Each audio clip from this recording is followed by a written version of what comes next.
Welcome back. Let's talk about Raw for a second. So this is this past Monday's Raw. Um, so well, let's start off on a crap note. Dominic Mysterio is officially 1 year in the Judgment Day. So boo and boo him and boo.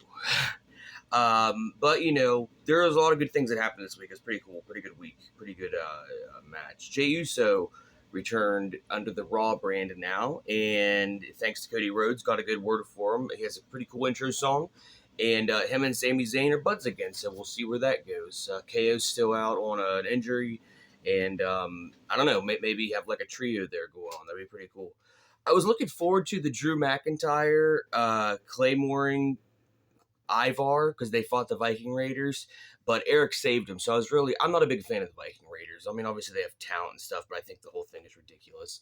I think I've said that before and I'll say it again. But Kofi Kingston tried to help McIntyre and it backfired, and the Raiders won. So, McIntyre is no doubt going to repay Kofi Kingston somehow, but we'll see how that goes. I don't know. They kind of let it up like it was going to be maybe a line, like a storyline, like there was some form of a beef going to happen. I don't know. I guess we'll see. But Shinsuke Nakamura was going up against Ricochet, and he kept fighting him after the bell rang, and then Seth freaking Rollins came out with an attack on Shinsuke. So obviously he's still not in a good place over the whole situation. But that comes with territory when you have rivalries like that. Especially, you never know when they're going to happen. You never know what's going to happen. So I would expect a couple more pretty good encounters from Shinsuke and Seth freaking Rollins.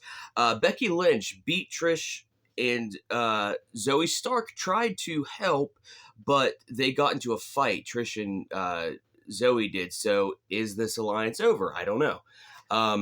I like it. I have always been a Trish Stratus fan. She was. I love Becky Lynch as well, but Trish Stratus, she's one of the OGs that I remember from when I used to watch wrestling the first time, and I'm liking Zoe Stark. I like her in NXT, so we'll see where that comes. It might even just be a trio of them all hating each other.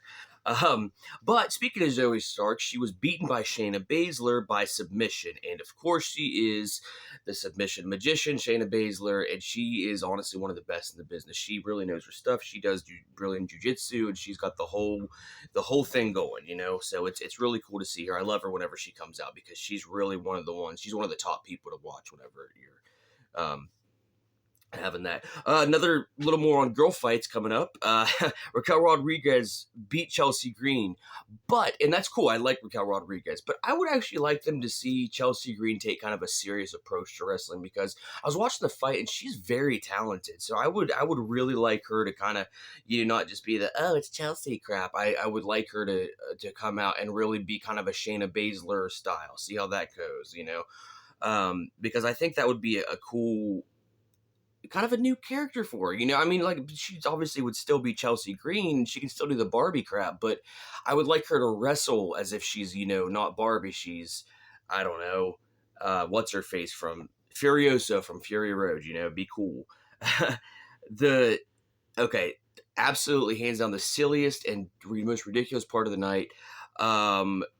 Miz was on Miz TV and he brought out an empty chair and, you can't see me, Cena, and he fought an invisible John Cena.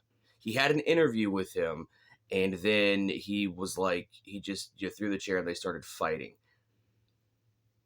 I don't know. I was pretty, I can go with some silly things, but that was just over the top. That was absurd. So I really hope they don't try that crap again. I hope next time that he's going to do John Cena's really there. JD McDonough, I've liked him from NXT. He's one of the guys to watch. He's an up-and-comer. I mean, he already was, but he's an up-and-comer now on SmackDown, or Raw, and he beat Sami Zayn, but the only reason he beat Sami Zayn was because Dom interrupted the match, and it cost Sami Zayn the win. So I would say, not that there's any love lost between Zayn and Dominic Mysterio anyway, but I would say there's going to be a Retribution match coming up soon, which I would love to see. But also, later on, Dominic tried to convince Jey Uso to join the Judgment Day.